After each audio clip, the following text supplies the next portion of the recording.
प्रिय विद्यार्थियों, मैं doctor M.K. Sharma, associate professor, government college Rajgarh Alwar, आज BSc पार्ट द्वितीय गणित वर्ग के विद्यार्थियों के लिए सेकंड पेपर अवकल समीकरण के अध्याय द्वितीय कोटि की रैखिक अवकल समीकरण के कॉन्सेप्ट को आपसे डिस्कस करने जा रहा हूँ। सर्वप्रथम मैं आपको ये बतलाता हूँ कि द्वितीय कोटि का रैखिक अवकल समीकरण होता क्या है। जैसा विद्यार्थियों आपको स्लाइड में नजर आ रहा है, अवकल समीकरण d2y/dx² plus p(dy/dx) plus qy बराबर r एक द्वितीय कोटि का रैखिक अवकल समीकरण कहलाता है। यहाँ पर ये जो PQR हैं वो x के फलन या अचर राशियाँ होती हैं। द्वितीय कोटि के रैखिक अवकल समीकरण का पूर्ण हल निकालने के लिए हमको कुछ विधियों का प्रयोग करना पड़ता है। उसमें सर्वप्रथम हम द्वितीय कोटि के रैखिक अवकल समीकरण का हल निकालते हैं जबकि पूरक फलन का एक समाकलन या एक भाग दिया हुआ होता है।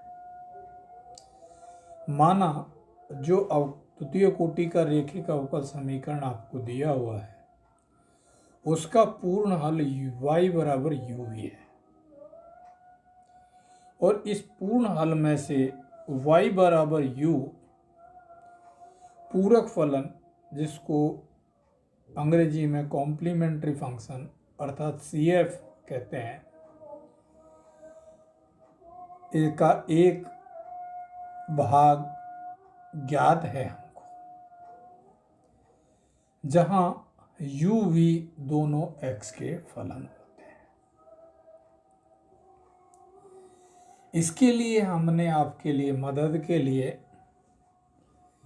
कुछ हिंट्स यहाँ पर दिए हैं। ज़्यादा सैद्धांतिक पक्ष थ्योरेटिकल पार्ट मैंने यहाँ पर नहीं दिया। y बराबर e⁻mx पूरक फलन होगा यदि m² plus pm plus q बराबर 0 है। यदि m का मान 1 है तो y बराबर ex पूरक फलन होगा और इसके लिए 1 प्लस p प्लस q बराबर 0 होना चाहिए। यदि 1 प्लस p प्लस q द्वितीय कोटि के रैखिक अवकल समीकरण में 0 होता है तो आप सहजता से कह सकते हैं कि y बराबर ex c है, पूरक फलन का एक भाग है। और यदि 1 माइनस p प्लस q बराबर 0 होता है तो आप कहेंगे y बराबर e⁻x पूरक फलन का एक भाग। द्वितीय केस के अंदर यदि m into m-1 plus pmx plus qx² बराबर 0 आता है, जैसा स्लाइड में आप देख रहे हैं, इस स्थिति में y mx पूरक फलन का एक समाकलन हो जाएगा। यदि m का मान हम 1 रखेंगे, उस स्थिति में द्वितीय कोटि के रैखिक अवकल समीकरण के लिए p प्लस qx बराबर 0 होने पर y बराबर x पूरक फलन हो जाएगा। यदि m का मान 2 होगा, उस स्थिति में 2 प्लस 2px प्लस qx² बराबर 0 होने पर y बराबर x² पूरक फलन हो जाएगा। यह है कुछ द्वितीय कोटि के रेखिक अवकल समीकरण का सैद्धांतिक पक्ष मैंने आपको बतलाया। इस द्वितीय कोटि के रेखिक अवकल समीकरण पर आधारित एक प्रश्न मैं आपके सामने ले रहा हूं। एक अवकल समीकरण बतौर उदाहरण आपको स्लाइड पर नजर आ रहा है। X square d2y/dx² -2x in bracket 1 + x dy/dx plus 2 times 1 + x y = x³। ये एक अवकल समीकरण आपको दिया हुआ है। सर्वप्रथम हम इस अवकल समीकरण को, जो हमारा द्वितीय कोटि का रेखिक अवकल समीकरण होता है, उसके मानक रूप में लिखते हैं। और मानक रूप में लिखने के लिए एक हिंट मैं आपको देता हूं, जैसा लास्ट में मैंने सैद्धांतिक पक्ष में भी लिखा है। ये जो d2y/dx² होता है, ये इसका गुणांक सदैव इकाई होना चाहिए। ये ध्यान रखने की बात है। यहाँ पर x² दिया हुआ है, तो हम x² का इस पूरे अवकल समीकरण में भाग देने के बाद में बाएं और दाएं पक्ष में समीकरण नंबर 1 को प्राप्त कर लेते हैं। यहाँ से हमारे पास में p और q दोनों के मान प्राप्त हो जाते हैं। इन दोनों मानों को देखने पर बड़ी सरलता से आप कह सकते हो कि p + qx = 0 आपको नजर आ रहा है। और p + qx = 0 होने पर y = x पूरक फलन का एक भाग हो जाएगा। y = x पूरक फलन का एक समाकलन है। तब हम मानते हैं y = vx, जो हमारा द्वितीय कोटि का रेखिक अवकल समीकरण है, उसका पूर्ण हल है। यहां से विद्यार्थियों हम dy/dx तथा d2y/dx² के मान निकाल लेते हैं और समीकरण नंबर 1 में रख के समीकरण नंबर 2 प्राप्त कर लेते हैं। यह समीकरण d2v/dx² - 2 टाइम्स dv/dx = 1 के रूप में आपको प्राप्त होता है। समीकरण 2 में अब हम dv/dx = z रखते हैं और यहाँ से हमारे पास में dz/dx = d2v/dx² आ जाता है। इन मानों को दोनों को समीकरण नंबर 2 में हम रख देते हैं, तो आपके पास में समीकरण 3 एक रेखिक अवकल समीकरण के रूप में प्राप्त हो जाता है।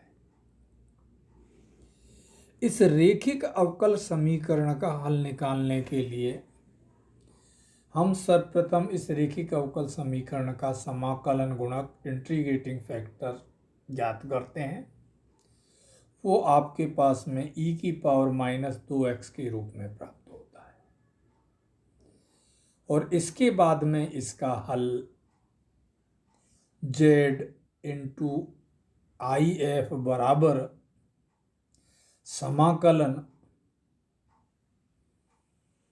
q टाइम्स if + c1 के रूप में निकालते हैं। और z का मान हमारे पास में सरलता से यहाँ पर निकल के आ जाता है और उस z का मान आपके पास में, जैसा आप देख रहे हैं, z = -1/2 + c1 e⁻2x के रूप में प्राप्त हो जाता है।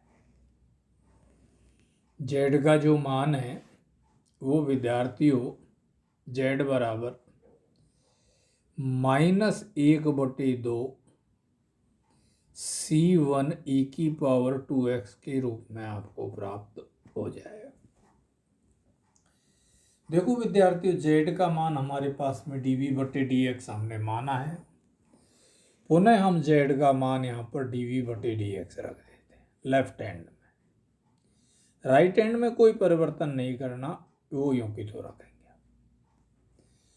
और इसके बाद में पुनः हम दोनों पक्षों में समाकलन करेंगे तो आपके पास में v का मान निकल के आ जाएगा, जो स्लाइड में आपको नजर आ रहा है। अब आप देखिए, आपके पास में एक भाग आपको प्रारंभ में मिल गया और v का मान भी जो अज्ञात था वो भी यहाँ मिल गया। तो पूर्ण हल y बराबर vx यहाँ पे रखने पर आपको प्राप्त हो जाएगा।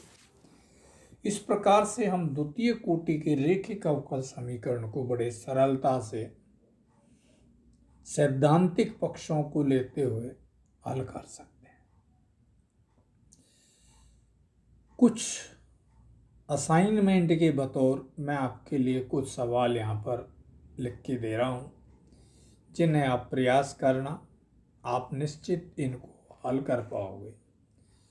कोई परेशानी होती है तो आप डिस्कस कर सकते हो। एक विद्यार्थी ने एक प्रश्न मेरे से पूछा था, उसका भी जवाब उस विद्यार्थी के पास में पहुंचा दिया जाएगा, क्योंकि वो उसकी व्यक्तिगत समस्या थी। तो व्यक्तिगत तौर पे मैं उसका समाधान उसी नंबर पर भेज दूंगा। इससे आगे जो द्वितीय कोटि के रेखिक अवकल समीकरण है, उसकी एक अन्य विधि के बारे में और हम आज आपसे डिस्कस करने जा रहे हैं। उस विधि के तहत जो अवकल समीकरण होता है उसमें परतंत्र चर का परिवर्तन या प्रथम अवकलज को हटाकर हम यहाँ पर द्वितीय कोटि की रेखिक अवकल समीकरण को हल करेंगे। देखिए विद्यार्थियों, अवकल समीकरण में x और y दो चर हैं। एक स्वतंत्र चर है और एक आश्रित चर है। y का x के सापेक्ष अवकलन होता है, x स्वतंत्र होता है और y उस पर आश्रित होता है। तो द्वितीय कोटि का रेखिक अवकल समीकरण आपको समीकरण नंबर 1 के रूप में यहाँ पर दर्शाया गया है। आप y बराबर uv इसका व्यापक हल मान लेते हैं। इस y का दो बार हम अवकलन करेंगे। पहले dy/dx निकालेंगे, उसके बाद में d2y/dx² निकालेंगे। उन दोनों dy/dx, d2y/dx² और y तीनों मानों को हम समीकरण नंबर 1 में रख के समीकरण नंबर 2 को सरलता से प्राप्त कर लेते हैं।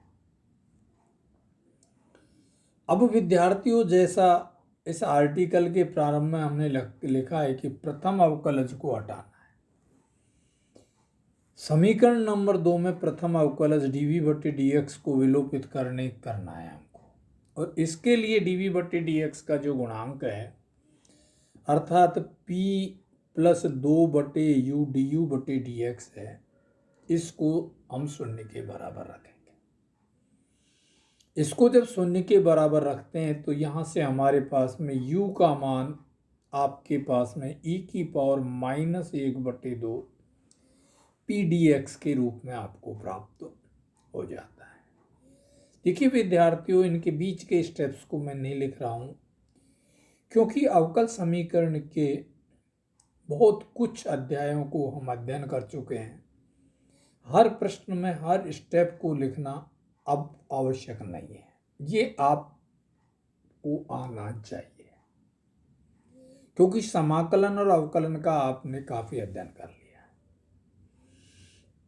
देखिए, जिसको आपने व्यापक हल y बराबर uv माना था, उसमें आपके पास में u का मान निकल के आ गया है।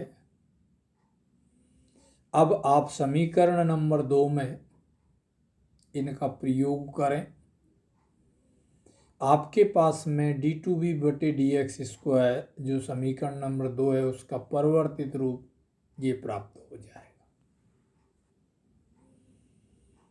विद्यार्थियों, यहाँ पर जो d2v/dx² प्लस iv बराबर s, यहाँ पर i का मान q minus 1/2p² minus 1/2 dp/dx के रूप में है और s का मान r/u होता है। इसका प्रायोगिक पक्ष में अगले व्याख्यान में आपसे डिस्कस करूंगा। आज का अध्ययन यही विराम करते हैं। धन्यवाद।